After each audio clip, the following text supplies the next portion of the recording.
오늘은 회로에 들어가는 여러 가지 전자부품에 대해서 한번 알아보려고 합니다. 그 전자부품의 종류가 꽤 다양하기 때문에 간단하게 우리가 회로 기판을 하나 선생님이 준비를 해왔습니다. 이 회로 기판은 요즘 회로라기보다는 옛날 회로 기판인 것 같고요. 실제로 요즘에는 이렇게 크게 만들기보다 아주 작게 만드는 회로가 있죠. 자, 일단 가장 많이 보이는 건 뭐냐면 이런 식으로 생긴 겁니다. 이런 식으로. 자, 녹색으로 해볼게요. 이런 식으로 생긴 것들이 있는데 이런 거 우리는 뭐라고 하냐면 저항이라고 하죠. 회로에서 전류의 흐름을 방해한다고 하는 역할을 하고 있지만 부가적으로 볼륨을 조절하는 그런 실용적인 역할도 하고요. 기기마다 전자 소자마다 전압이 다른데 그 전압을 조절해주는 역할을 합니다. 또 밑에 보면 이런 형태로 되어 있는 것들이 보입니다. 이거는 뭐라고 하냐면 다이오드라고 하죠. 이 다이오드 같은 경우에는 전류의 방향을 한 방향으로만 해주게 만들죠. 주로 전원 장치 근처에서 교류를 직류로 바꿔주거나 아니면은 회로의 전류를 좀 더 안정화시키는 그런 역할을 하기도 합니다. 또 반대 방향으로 전류가 흐르는 것을 막아주는 그런 안정적인 역할을 하기도 하죠. 이 다이오드를 좀 변형시킨 게 트랜지스터라고 하는 건데 여기 보면 이런 식으로 되어 있는 거 있죠? 이런 식으로 되어 있는 거 이거를 우리는 트랜지스터라고 그러고 TR이라고 합니다. TR은 증폭 전류를 커지게 만들기도 하고 전류를 흐르게 하거나 안 흐르게 하거나 이런 형태의 모습을 보입니다. 옆에 보면 이런 IC 칩 같은 것들이 보이는데 이런 것들이 꽤 많은 TR의 접합이라고 볼 수가 있어요. 이런 것들이 대부분 다 트랜지스터 기반으로 되어 있습니다. 그리고 오늘 배울 것 중에서 또 이런 게 있어요. 이걸 뭐냐면 캐패시터라고 하고 우리나라 말로는 축전기라고 합니다. 축전기라고 하는 거니까 축이 뭐 이렇게 저축할 때 그 축이고 전기를 저축한다는 얘기니까 약간 전기를 저장하는 의미를 가지고 있고요. 실제로 전기를 저장합니다. 축전기는 여러 형태가 있는데 이런 것도 축전기고요. 이런 것도 역시 축전기입니다.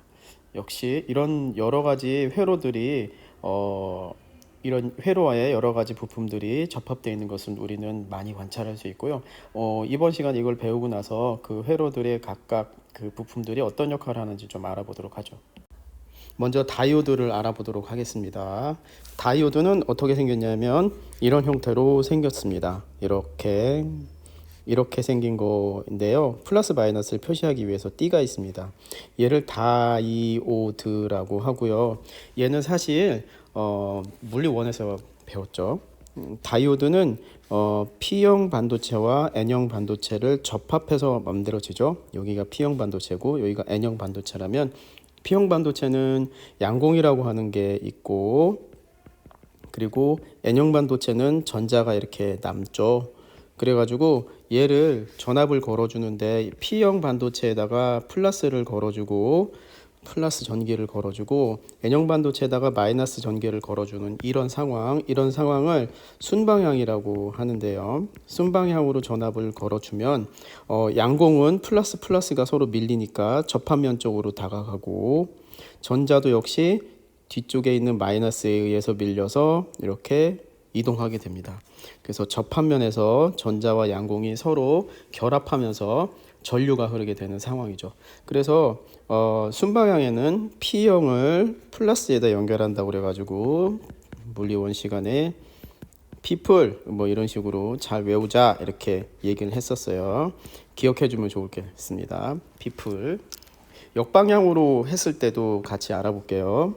자, P형 반도체하고 N형 반도체를 붙이는 거는 똑같은데 P형 반도체, N형 반도체 붙이는 건 똑같은데 이번에는 반대 방향으로 이렇게 연결을 한다고 생각을 해봅시다. 그러면은 N형 반도체의 플러스 전기가 플러스 극이 되고 P형 반도체 마이너스 극이 됩니다. P형 반도체에는 양공이 있고 N형 반도체에는 전자가 있죠.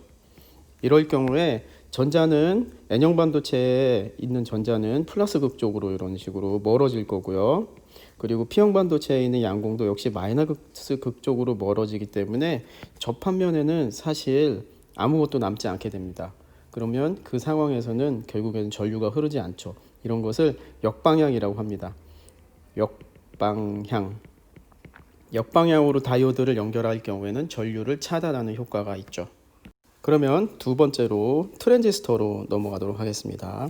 사실 여러분들은 물리 원 때 트랜지스터를 좀 배우긴 했습니다. 우리 브레드보드 가지고 만져보기도 하고 그런 전례가 있는데 이런 식으로 생겼습니다. 이거를 트랜지스터라고 하고 TR이라고 표시합니다. 여기 뭐 가장 많이 쓰는 거 1815 뭐 이런 식으로 어쩌고 저쩌고 이렇게 써져 있는데요. 기종에 따라 다르지만 이미터, 베이스, 컬렉터 이런 식으로 세 개의 단자에 각각 이름이 있습니다. 이 트랜지스터는 두 가지 역할을 하는데 하나는 전류를 증폭시켜주는 역할을 하기도 하고요. 하나는 전류를 흘렀다 안 흘렀다 말하는 스위치 역할을 합니다. 비율로 본다면 스위치 역할이 훨씬 더 많은 비율을 가지고 있습니다. 그러니까 트랜지스터는 증폭하는 데도 쓰이지만 사실 스위치 작용을 하는데 꽤 많이 쓰인다, 이렇게 알아두시면 되겠어요. 일단 트랜지스터는 두 가지 종류가 있습니다. PNP형 트랜지스터와 NPN형 트랜지스터 두 가지가 있습니다. 트랜지스터의 구조를 살펴보면 이런 식으로 생겼죠.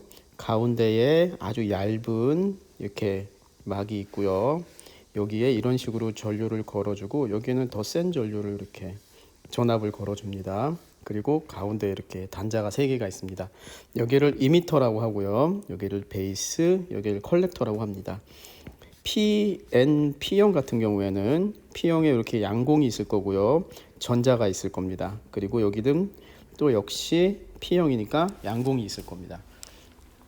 전압을 걸어주면 어떤 상황이 일어나냐 하면요. 전류가 이런 식으로 흐르겠죠. 그리고 이 전류는 이렇게 나오게 되고요. 여기 전류도 이렇게 모아지게 됩니다. 여기 전류를 I1, 여기 전류를 I2, 여기 전류를 I3라고 이렇게 표시를 해봅시다. 이런 상황에서 이쪽은 P형에다가 플러스를 연결을 하고 N형에는 마이너스가 연결되어 있기 때문에 순방향이 됩니다. 그리고 반대로 이쪽은 녹색으로 되어 있는 본은 역방향이 됩니다. 그래서 어떻게 보면 순방향인 다이오드와 역방향인 다이오드를 서로 붙여놓은 것처럼 되어 있지만 그 전기적인 양상은 완전히 다르죠. 일단 설명을 해보면 양공과 전자가 있으니까 얘네들이 서로 이렇게 합쳐져서 이쪽에서는 전류가 흐르게 됩니다. 그런데 우리가 여기서 잘 알아야 될 것은 이 부분이 있죠. N형 반도체가 굉장히 얇다라는 겁니다. 아주 얇습니다. 그래서 전자가 몇 개 없죠.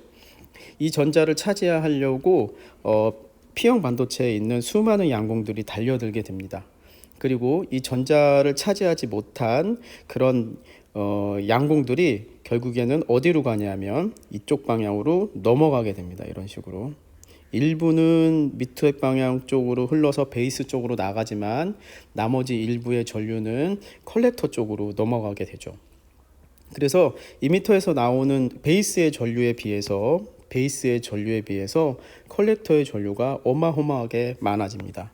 다시 말하면 I2에 비해서 I3가 굉장히 많아지는 이런 현상이 일어나죠. 정리하면 이렇습니다. 이미터에서 나오는 전류, 즉 다시 말하면 이미터 쪽에 있는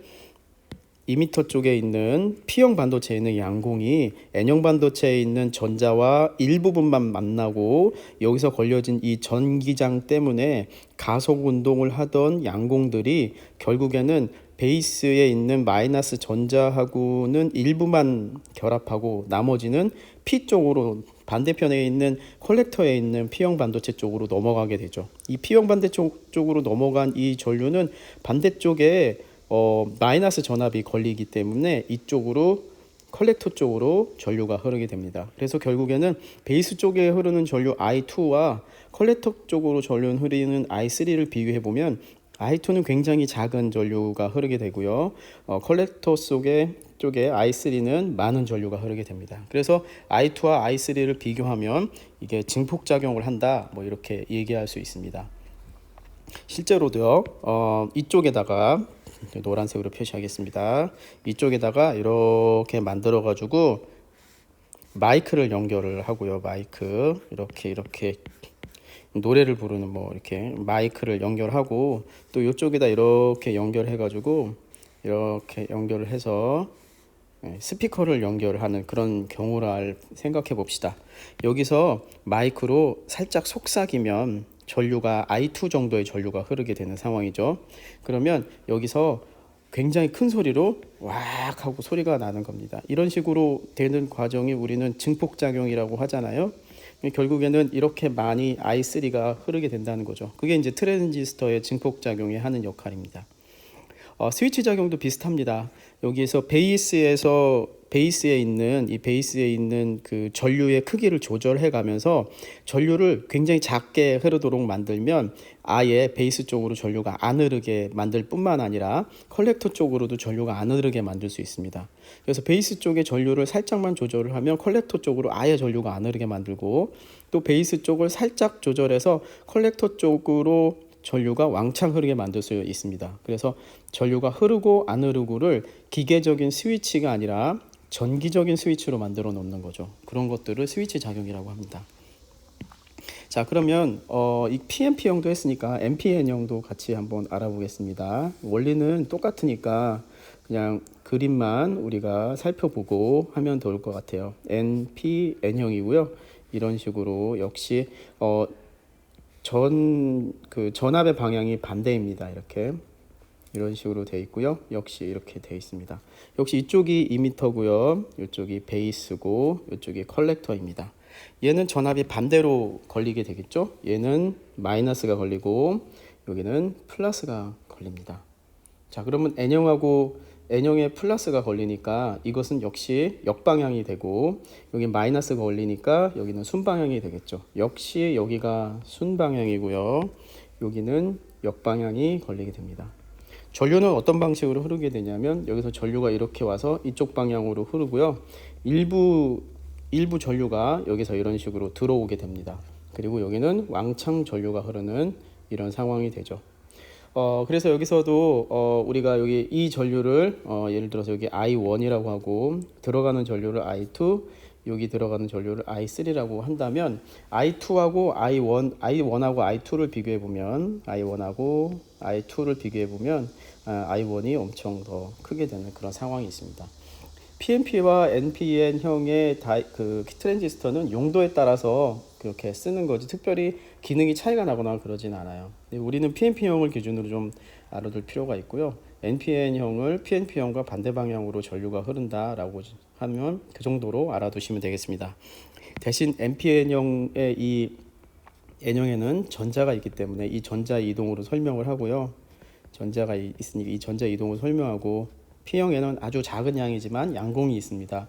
그래서 양공과 전자가 합쳐지면서 전류가 흐르는 양상은 똑같습니다. 그래서 이런 식으로 알아두면 되고요. 두 경우 모두 다 이런 경우를 보세요. PNP형의 경우에는 이 그림을 보면 I1으로 들어간 전류가 I2로도 나오고 I3로도 나오기 때문에 이런 형태의 전류 흐름을 보이고, NPN형 같은 경우에는 I2와 I3로 들어간 전류가 모두 I1으로 나오기 때문에 이런 형태의 모습을 보입니다. 그런 것들을 좀 잘 알아두시면 되겠습니다. 이런 트랜지스터를 과연 어디다 쓸까요? 라고 질문을 많이 하는데요. 사실 트랜지스터의 실제 모양은 이렇게 생겼지만 요거를 칩 형태로 이렇게 만들어 가지고 간단하게 사용하기도 하고요. 사실은 우리가 스마트폰을 사용하지 않습니까? 스마트폰에 보면은 여기 안에 작은 CPU나 뭐 이런 AP나 이런 게 있습니다. 뭐 AP, CPU 또는 GPU 이런 식으로 연산장치 같은 것들이 있는데, 이런 연산장치는 기본적으로 여러 가지 스위치를 논리회로에다가 집어넣어서 활용하는 겁니다. 그래서 여기에는 엄청난 양의 TR이 들어가 있습니다. 그래서 거의 수억 개 정도의 TR이 들어가 있어서 CPU 안에 트랜지스터가 들어간다. 그러니까 스마트폰은 트랜지스터 없이는 만들 수가 없는 거죠. 그래서 트랜지스터의 기본 원리를 알아야 될 필요가 있는 겁니다.